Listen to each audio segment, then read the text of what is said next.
The reason you're unhappy, ladies and gentlemen, is because you are focused on the wrong thing. You're focused on the wrong thing. I was recently in Dubai. The most common question that I received was, Luke, how do I make $1 million? What are the tips and tricks and secrets in order to get to the next level in my career, in order to get to the next level in my business? Secrets, tips. What the fuck are you talking about, my brother?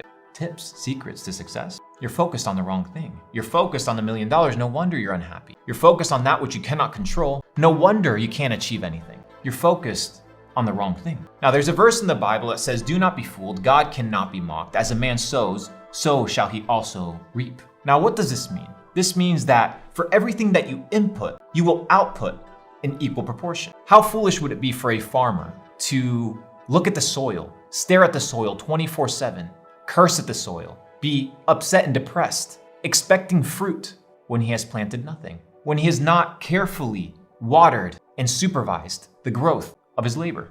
It is stupid. Yet we do the exact same thing in our own lives. We expect a result without putting anything in.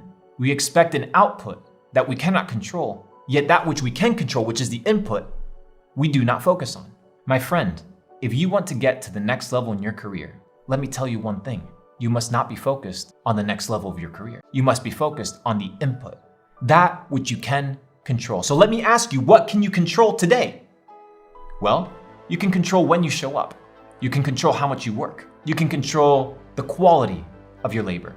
You can control the quality of your relationships. You can control what you input into your ears, what you input into your mind. But nobody wants to focus on that because it's too laborious. It requires too much patience.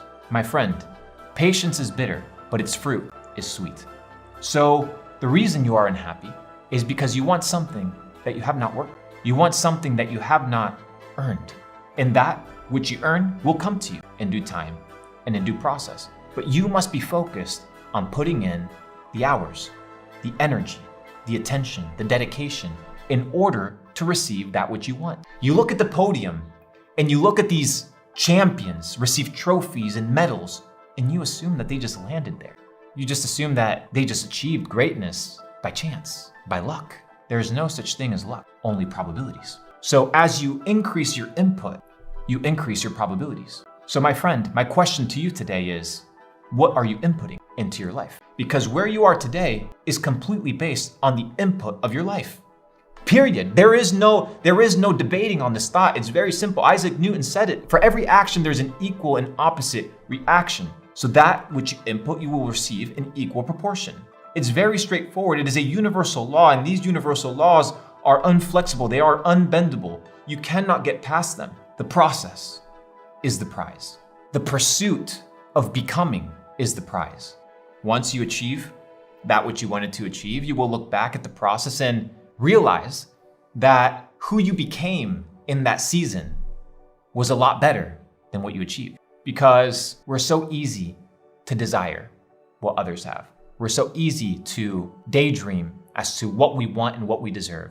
But when you can stop living in the future, which you cannot control, it's an elusive construct of reality, a fabric of our imagination, and you sober up to reality and focus on the input of what can you do today, right now, in order to maximize your chances of a future that is beneficial to you. Then, my friend, then and only then will you become happy. Will you become a person that lives in a state of equanimity? So I ask you again, what are you inputting in your mind, in your ears, through your eyes, through your relationships, through your work, through your dedication? Do not be fooled. God cannot be mocked. That which a man sows, so shall he also reap. That's my data set for you guys. Peace.